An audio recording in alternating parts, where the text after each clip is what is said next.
주님은 은혜가 우리 모두에게 함께하기를 예수님의 이름으로 간절히 축원합니다. 명절 연휴를 보내고 하나님 앞에 이제 다시금 우리 마음을 정돈하고 또 일상생활로 돌아가는 기점입니다.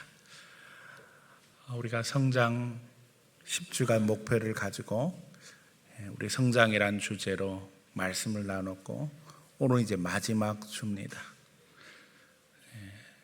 특별히 코로나 바이러스 사태로 인해서 예배가 제대로 이루어지지 않은 상태에서 이 말씀을 쭉 계속 증거를 했습니다.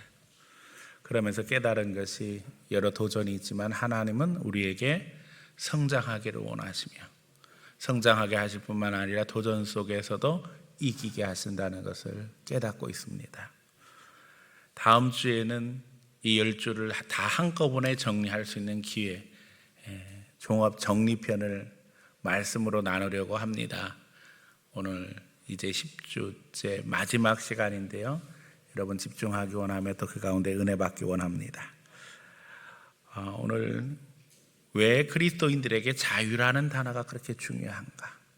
또 우리가 인생을 살아가면서 인생을 왜 경영해야 하는가 하는 두 가지 중요한 질문에 대한 답변입니다. 하나님께서 인간을 창조하시고 정복하고 지배하고 다스리라 말씀하시잖아요. 오늘 그 가운데서 은혜 받기를 원하며 또 그 가운데서 귀한 신앙의 감격을 누릴 수 있는 귀한 시간 되기를 축원합니다. 첫 번째, 독특한 존재로서 인간의 의미를 깨닫기 원합니다. 하나님은 독특한 존재로 인간을 창조하셨습니다. 다른 피조물들은 말씀으로 창조하셨지만 인간은 하나님이 직접 만드셨습니다.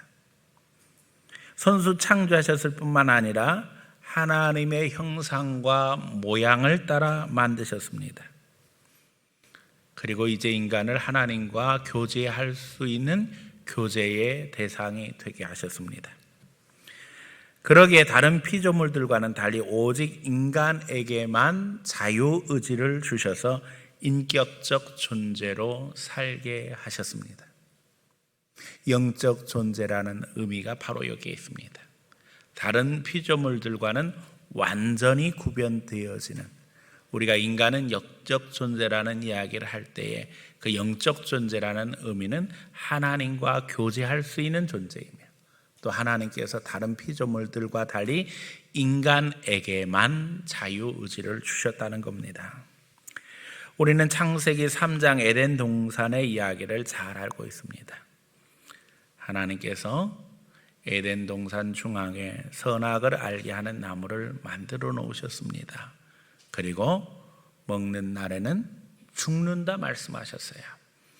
근데 사실 에덴 동산에는 선악과만 있는 것이 아니라 먹으면 영생할 수 있는 생명나무도 있었습니다. 하나님은 자유를 주셨습니다. 그런데 따먹지 말라고 한 선악과를 따먹습니다. 저는 새가족 성경 공부를 하면서 이 부분에서 매우 강조합니다. 자, 이 선악과와 생명나무는 오늘 우리에게 비교하면 신호등과 같다는 이야기를 합니다. 자, 신호등에는 빨간불도 있고 초록불도 있습니다.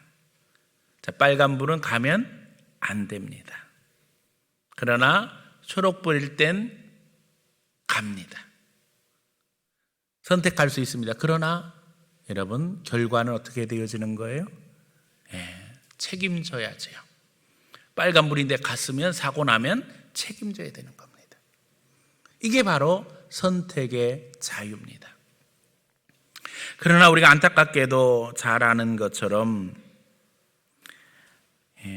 그만 선악과를 먹고 아담과 하와는 하나님과 분리된 상태로 영적 죽음으로부터 시작해서 육신의 죽음에 이르게 되어집니다.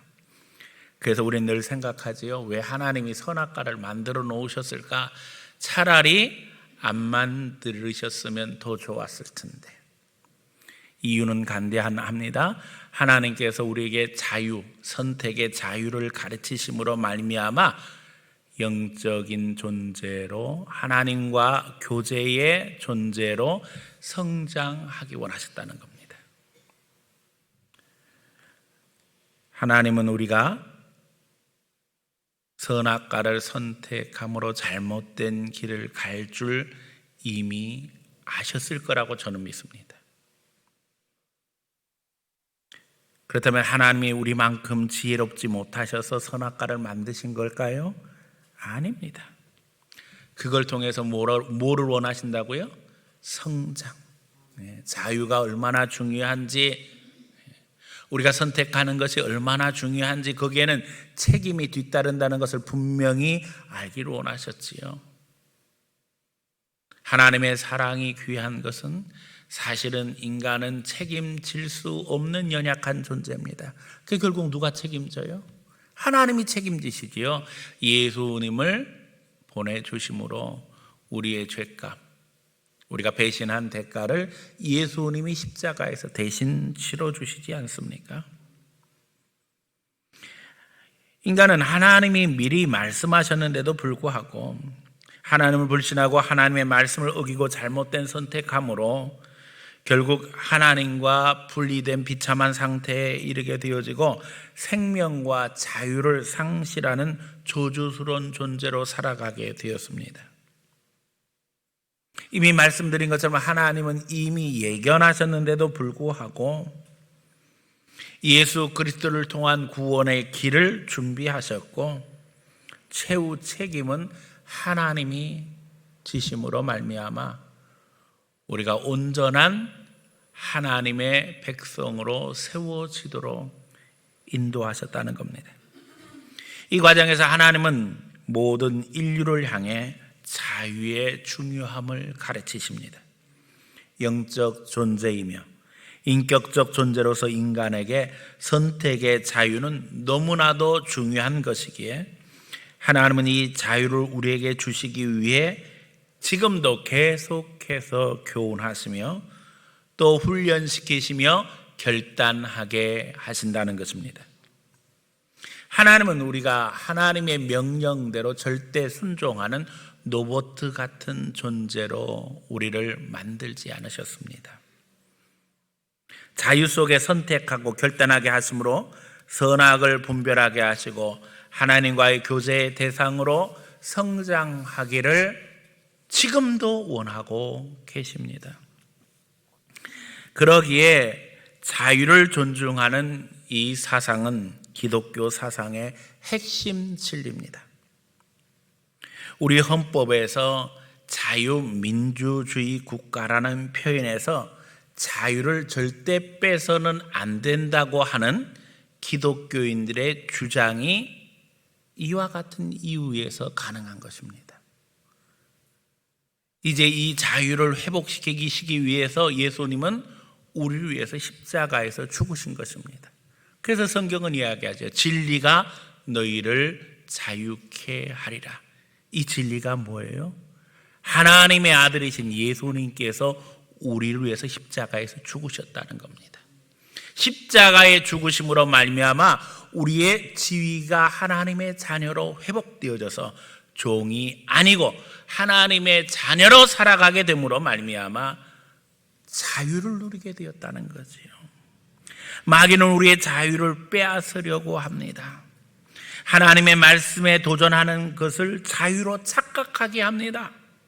그러나 그것은 방종이며 타락이며 무질서입니다.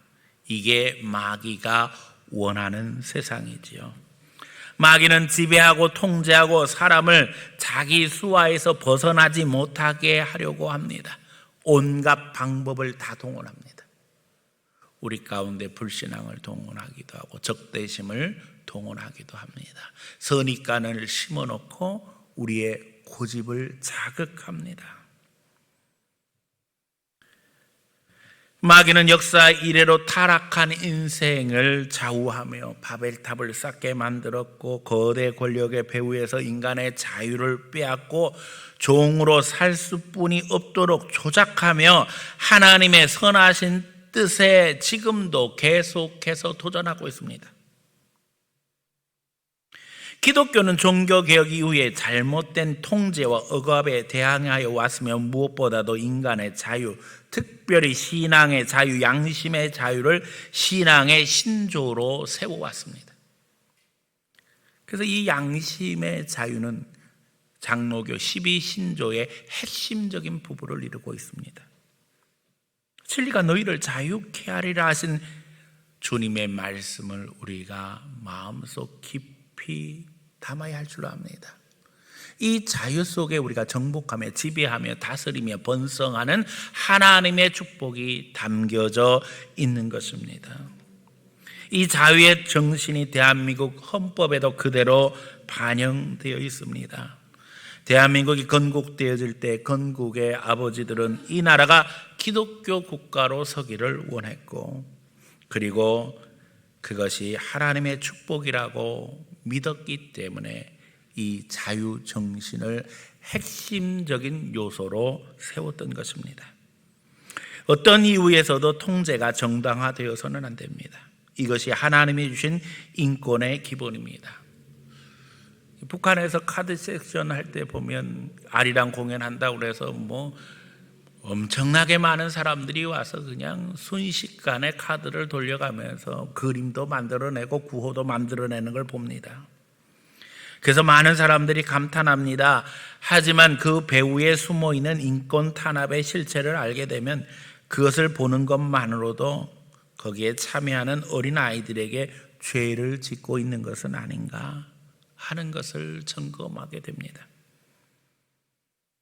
먹지도 못하고 화장실도 못 가면서 하루 종일 거기에 매달려 있는 아이들, 지칠 대로 지쳤지만 제대로 하지 아니하면 체벌하고 심지어 정신적으로 온갖 학대를 하는 것을 우리는 너무나도 잘 알고 있습니다.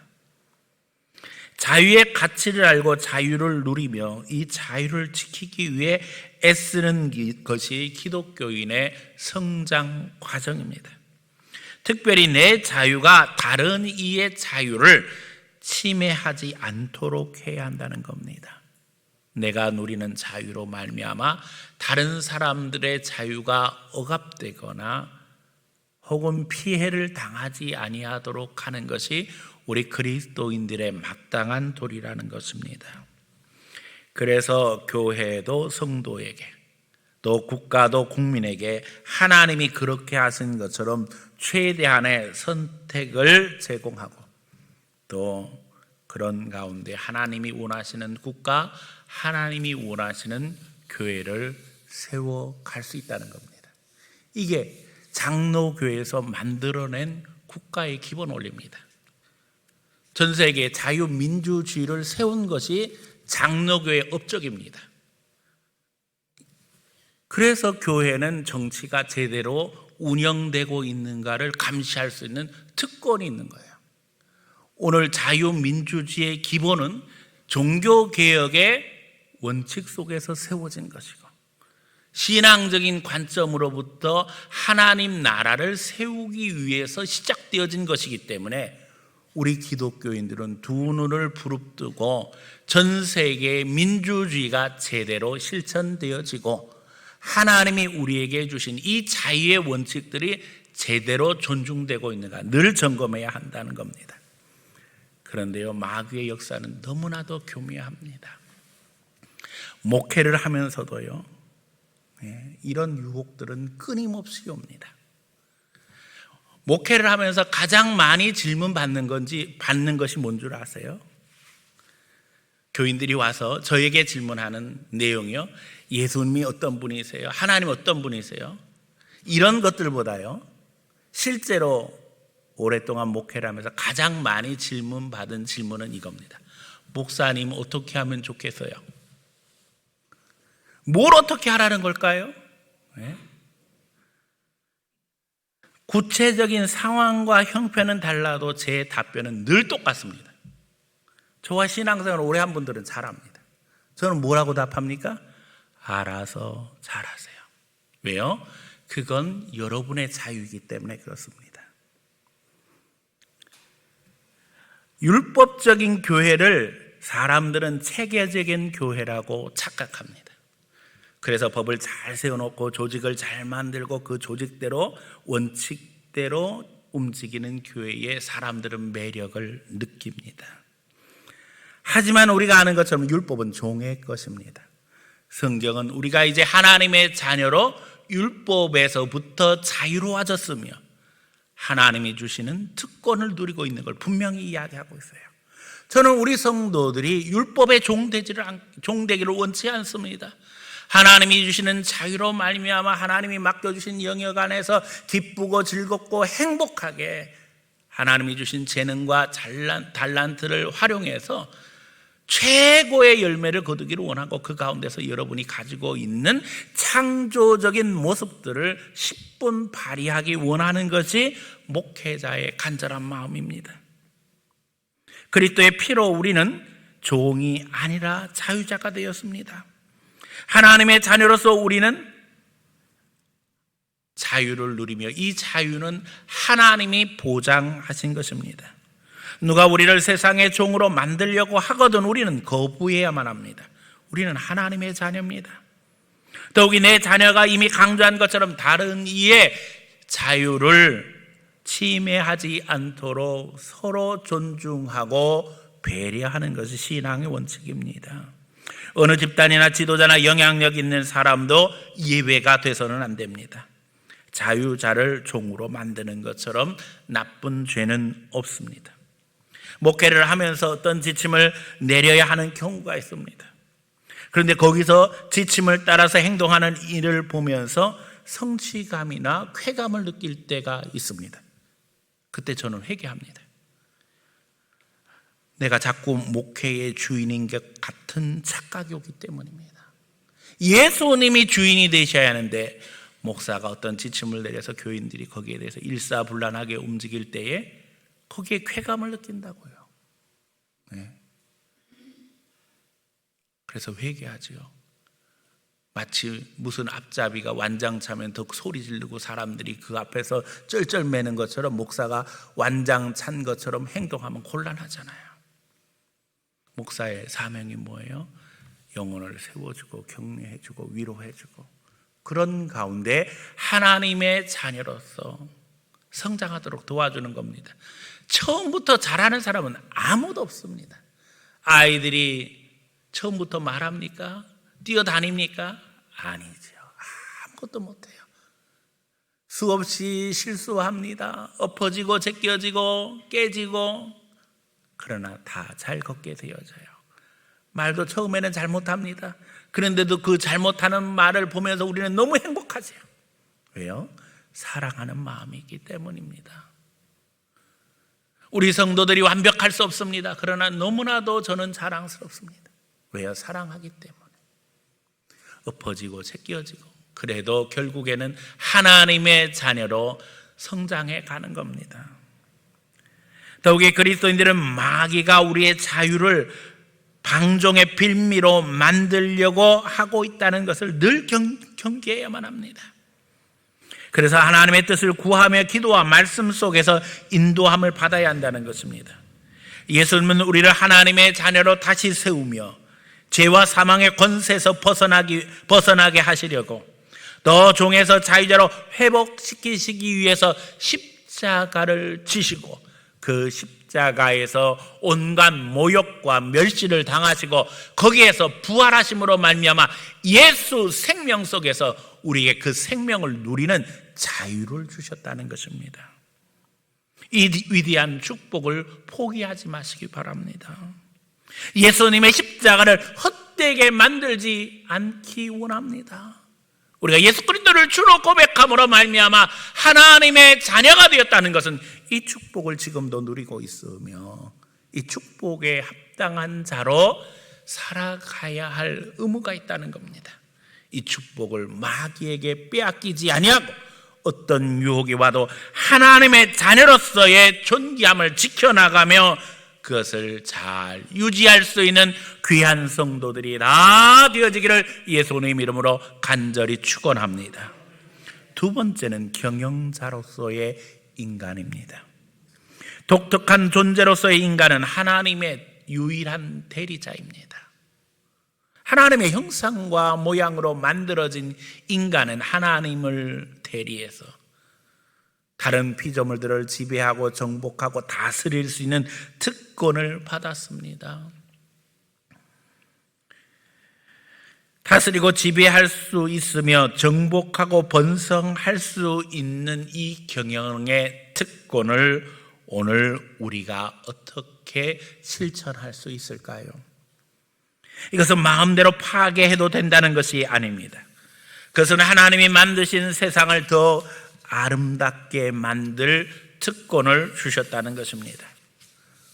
우리가 아는 것처럼 아담에게는 처음부터 세 가지 직분이 있었습니다. 왕의 직분입니다. 다른 피조물을 다스릴 수 있었습니다. 하지만 다스림과 함께 거기에는 책임이 부여되었습니다.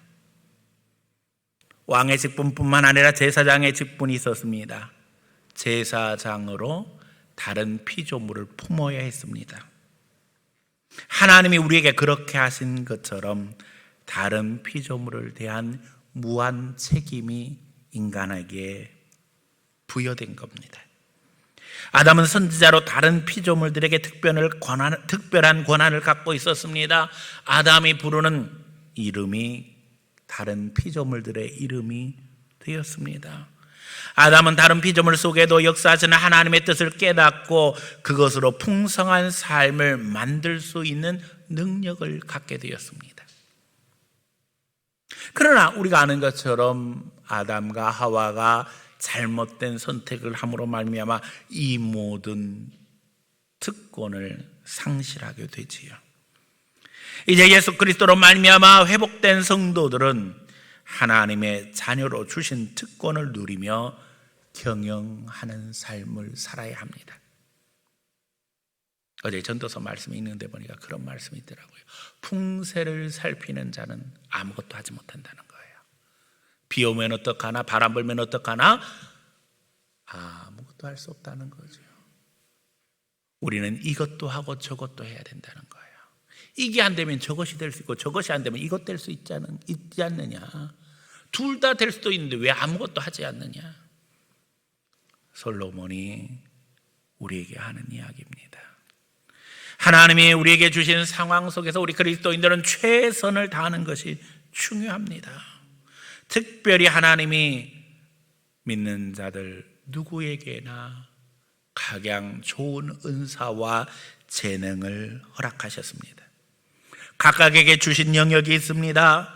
그 영역 속에서 우리는 하나님이 주신 자유를 누리게 되어지고 또 누구도 침범할 수 없는 영역 주권을 실천하게 되어집니다.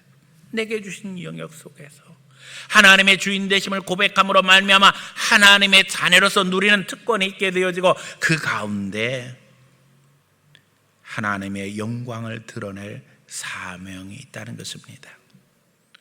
누구나 다 5달란트 받은 것은 아닙니다. 심지어는 모든 영역에서 다 5달란트를 받은 사람은 아무도 없습니다. 하나님은 협력해서 하나님의 일을 하게 하시며 각 분야에서 달란트를 받은 사람들이 경영을 통해 최대의 열매를 거둠으로 공동체가 함께 나누도록 해야 한다는 것입니다. 신앙은요, 우리의 차이를 인정합니다. 우리의 다름을 인정합니다. 거기에는 능력의 차이도 분명합니다. 5달란트, 2달란트, 1달란트. 5달란트 받은 이는 열심히 노력해서 5달란트 받음으로 실은 2달란트나 1달란트 받은 사람을 도와주는 것이 주님의 뜻입니다. 그래서 많이 받은 자들은 더 노력해야 되고 나눔과 베품을 실천하는 것이 하나님의 뜻입니다. 이 경영의 원리를 통해서 하나님과의 관계를 반영하게 되어지고 결국 그것을 통해 하나님께 영광 돌리는 것입니다. 하지만 인류는 하나님과의 관계가 파괴된 이래로 이 경영자의 특권을 누리지 못하게 되었고 환경과 조건의 지배 속에서 자유를 빼앗긴 채 살게 되었습니다. 심지어 마귀는 인간을 저주 속에 통제에 길들어진 존재로 만들며 자기의 수하에서 벗어나지 못하도록 감시하고 괴롭히는 상황이 된 것입니다.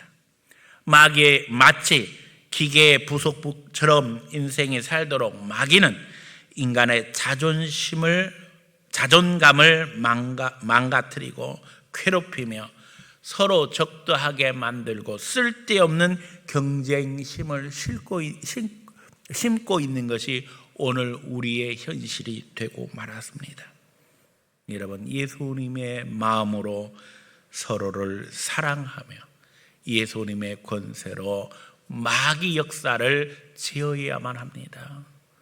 우리가 서로 사랑하며 서로 격려하며 배려하며 그 가운데 우리의 삶을 경영해 나가게 되어질 때 다른 이의 부족한 부분을 메꿔줄 수 있고 내가 부족한 부분을 다른 사람에게 도움받음으로 말미암아 서로 짝이 되어져서 아름다운 모습으로 다듬어지게 되어지는 것이고 그 가운데 내가 받은 영역에서 더 많은 것들을 남겨서 다른 사람들에게 제공할 수 있다는 것입니다.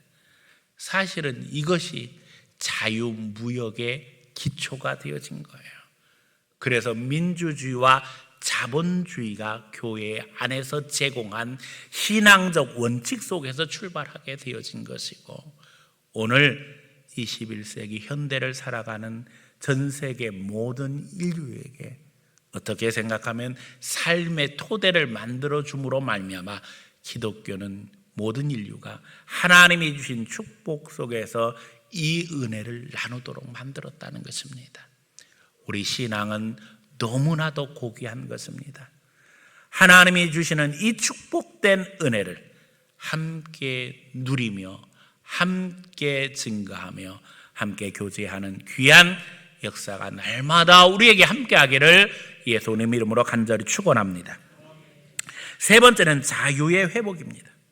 하나님은 하나님과의 관계의 회복을 위해서 독생자를 보내셨고 우리는 진리로 자유함을 얻게 되고 이제 예수 그리스도를 통한 하나님과의 관계 회복을 통해 하나님의 대리자로서의 특권을 누리고 있습니다. 저는 자기 신앙은 자기가 지켜야 한다는 이야기를 늘 강조합니다. 영적 전쟁이 있기 때문입니다. 마귀는 이 자유를 빼앗기 위해서 지금도 역사합니다. 2000년 전 사도 요한은 요한계시록을 통해서 마지막 시대에 대해서 예언했습니다. 짐승의 세력이 바다에서도 올라오고 땅에서도 올라옵니다. 이 짐승의 세력이 결탁해서 교회를 핍박하는 것이 마지막 시대의 특징입니다. 땅에서 올라온 자, 바다에서 올라온 자는 결국에는 다니엘서에서 보여주었던 정치적인 세력 그리고 더 나아가 종교적인 세력이 되어진 바벨론 세력을 이야기하고 있습니다. 하나님은 사단의 세력이 배후에서 역사하는 이 상황에서도 기다리고 계십니다. 왜요? 알곡과 가라지의 비유를 통해서 가르쳐 주셨지요. 하나님은 하나님의 백성들이 알곡으로 성장하기를 기다리고 계시는 겁니다. 온갖 도전이 교회를 향해서 올 때 믿는 자들은 하나님을 바라봄으로 알곡으로 성장해야만 합니다. 알곡과 가라지가 있을 때에 가라지가 먼저 고개를 세우지요. 그러나 알곡은 계속해서 성장해야만 합니다. 밭의 주인은 가라지를 뽑지 않습니다. 이유는 간단합니다. 알곡이 다칠까 봐. 그래서 주님은 아직도 사단이 역사하는 것을 그대로 놓아두십니다. 오늘 우리는 이러한 공격들이 우리를 성장하게 하는 이유가 된다는 사실을 잘 알고 있습니다. 흔들리지 말아야만 합니다. 하나님을 바라보며 능력으로 승리해야만 합니다. 더 중요한 것은 아직도 흑암의 그늘에 있는 수많은 영혼들이 있다는 것입니다. 우리는 이제 그들이 예수의 빛으로 진리로 자유함을 얻기 위해 기도하고 증거해야만 합니다. 이제는 우리 그리스도인들이 움직여야만 합니다. 신앙을 실천해야만 합니다. 예수님의 사랑을 실천해야만 합니다. 작은 것 가지고도 크게 섬길 수 있는 지혜를 주님께서 주시기를 기도해야 할 때입니다. 오늘 우리 시대는 어떤 시대보다 복지를 강조하는 시대가 되었습니다. 평등한 복지, 사각이 없는 복지를 이야기합니다. 하지만 코로나 바이러스를 통해서 오히려 음지에서 고통스러워하는 이들이 더 많아지고 있는 것이 우리 시대의 현실이 되고 말았습니다. 지금까지 교회는 소외된 자들을 돌보며 그리스도의 사랑을 실천하는 것을 사명으로 알아왔습니다. 그런데 언제부터인가 정부가 그것을 대신하겠다고 나섰습니다. 결국에는 복지를 돈으로 하는 시대가 되고 말았습니다. 공무원을 고용해서 돈을 주고 또 수급자들을 개발해서 돈을 줍니다. 그런데 인간은 이미 말씀드린 것처럼 영적인 존재이기 때문에 돈만 가지고는 해결될 수 없는 너무나도 많은 문제들을 안고 살아갑니다. 진짜 어렵던 시절에 뒤돌아가 보면 교회마다 선교원이 있었습니다. 아이들을 가르쳤지요. 미취학 아동들을 돌봐서 지금 생각해 보면 너무나도 열악한 상황입니다. 예배당의 의자를 빼놓고 그저 대학도 제대로 못 나온 선생님들이 아이들에게 율동도 가르치고 노래도 가르치고 간식을 나눠주면서 함께 기도했습니다. 그런데 그때는 너무도 행복했습니다. 그런데 어느 날부터인가 어린이집이 생기면서 정부가 유혹을 많이 했습니다. 융자도 많이 해준다, 지원도 많이 해준다. 그러면서 선교는 거의 없어지고 거의 어린이집으로 대치가 되었습니다. 여러분이 아는 것처럼 그 유혹에 넘어간 사람 중에 하나가 이 목사입니다. 그래서 우리도 어린이집을 했지요. 그런데 결과는 비참했습니다. 정부는 어린이집을 내세워서 제도화로 많은 교회를 유혹했습니다. 교사들의 급료는 올라가게 되었고 아이들에게 재정 지원도 강화되었지만 그 다음 단계에서 신앙교육은 불법이 되었습니다. 아니 교회에서 어린이집을 세우는데 왜 신앙교육이 불법입니까? 안 된다는 겁니다. 너무나도 기가 막힌 현실이죠. 아니 교회 지어서 교회 건물에서 어린이집을 하는데 왜 신앙교육이 안 되냐고요. 그렇다고 교회에서 건물 사용료를 받는 것도 아닌데 원장이나 교사는 교회 어린이집이기 때문에 신앙심을 가지고 아이들을 돌봅니다. 그런데 정부는 아이들을 돌보는 것보다는 어린이집을 관리하는 데 실제로 더 관심이 많았습니다. 그래서 뭔 보고서 서류는 그렇게 많은지요.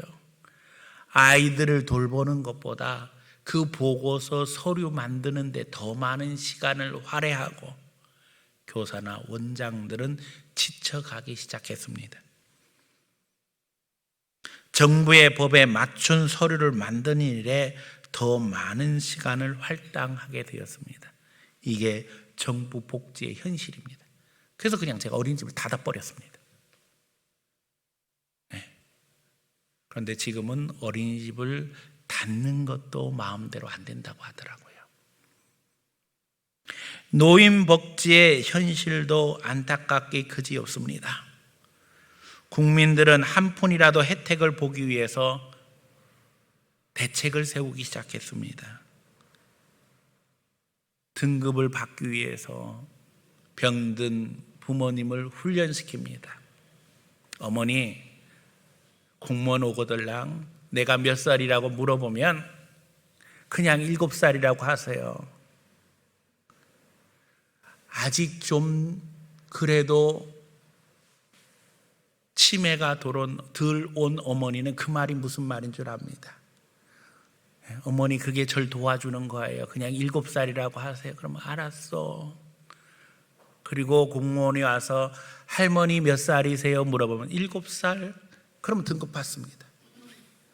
그런데 진짜 치매에 걸린 할머니는 내가 왜 7살이냐고, 내가 내 나이도 모를 줄 모르냐고 그러면서 이게 나 병들었다고 무시한다고 소리 지르고, 공무원 오면 내가 7살이라고 우리 딸이 가르쳐줬는데 내가 7살 아니라고, 나 멀쩡하다고 소리 질러서 결국에는 등급을 못 받아요.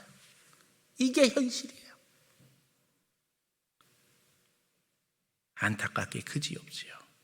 웃으면서 이야기하지만 그야말로 가슴 아픈 현실이 되고 말았습니다. 교회는 작은 것 가지고 큰 사랑을 실천해야 할 때입니다. 그때 우리에게 주신 자유는 값진 것이 될 것이며 그 가운데 역사하는 사랑을 증거하게 될 것입니다. 네 번째는 다양성과 협력입니다.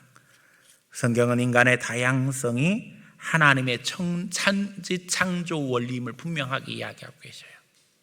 우리가 아는 것처럼 성부, 성자, 성령이 하나인 것처럼 교회 안에는 다양한 사람들이 존재합니다. 그리스도의 몸 안에 여러 지체가 존재하는 것처럼 교회 안에는 다양성이 보장됩니다. 심지어는 재능과 능력, 은사가 다양합니다. 그리고 그 가운데 자유를 누리는 자율적 존재로 협력하며 배려하기를 원하시는 것이 하나님의 뜻입니다. 그렇게 함으로써 우리는 하나님의 사랑을 배우고 실천하는 공동체로서 성장하게 되어지는 것입니다. 그러나 마귀는 지금도 끊임없이 비교하게 만들고 분열시키고 대립하게 하고 싸우게 하고 갈등하게 합니다. 많은 그리스도인들이 우리 개신교의 다양한 교파를 보면 말합니다. 목사님, 무슨 교파가 그렇게 많아요? 그냥 천주교는 하나던데. 물론 죄송스럽게 기득권이나 나눠 먹으려고 교단이 분열되는 경우들도 있습니다. 하지만 더 많은 경우는 이미 말씀드린 것처럼 자유의 원리입니다. 우리 개신교 안에서 말과 행동의 자유가 신앙의 핵심입니다. 그래서 다양한 모습으로 자기 신앙을 표현하고 자기 생각을 표현하고 자기 의지를 표현할 수 있는 자유를 가지고 있기 때문에 기독교 역사 속에서 장로교만 있는 것이 아니라 감리교단도 있고 성결교단도 있고 침례교단도 있고 오순절교회도 존재하는 겁니다.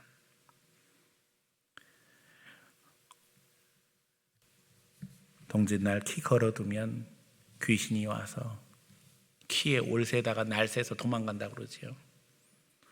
교회 안의 다양성은 지금까지 힘이 되어 왔습니다. 교회를 핍박하는 자들이 이 다양성 때문에 결국에는 교회를 핍박하다 지치고 맙니다. 기독교인들은 일률적이지 않기 때문입니다. 너무나도 다양하고 그런데 너무나도 놀랍게 그리스도 안에서 하나가 됩니다. 이것은 하나님의 은혜입니다. 다양성 속에서 협력하는 것.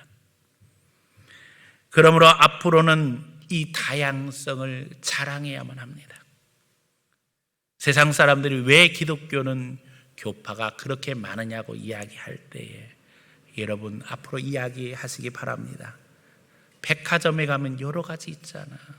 뷔페 식당 가면 뭐든지 자기 마음대로 먹을 수 있잖아. 그게 얼마나 좋은데. 신앙은 자유야. 자기 신앙은 자기가 지켜나가는 거야. 여러분 강조하시기 바랍니다. 이건 하나님의 축복입니다. 자유를 통한 다양성은 우리의 자랑입니다. 교회는 그리스도의 몸이며 다양한 역할을 하며 그 가운데 하나님의 영광을 드러내는 것입니다. 그럼에도 믿는 이들은 그리스도 안에서 하나입니다. 이제 정리합니다. 구원은 단지 죽어서만 가는 천국을 이야기하는 것이 아닙니다.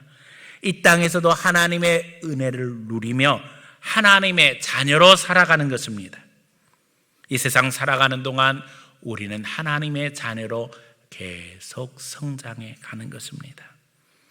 하나님은 오늘도 우리가 하나님의 자녀로 자유하며 그 가운데 하나님의 방법으로 삶을 경영해 나가기를 원하고 계십니다. 그냥 아무것도 안 하고 있는 것이 아니라 최선을 다하는 가운데 하나님의 뜻을 추구하고 그 가운데 예수 그리스도를 배워 이 땅에 하나님 나라가 임하도록 실천하는 하나님의 자녀가 되기를 원하신다는 겁니다.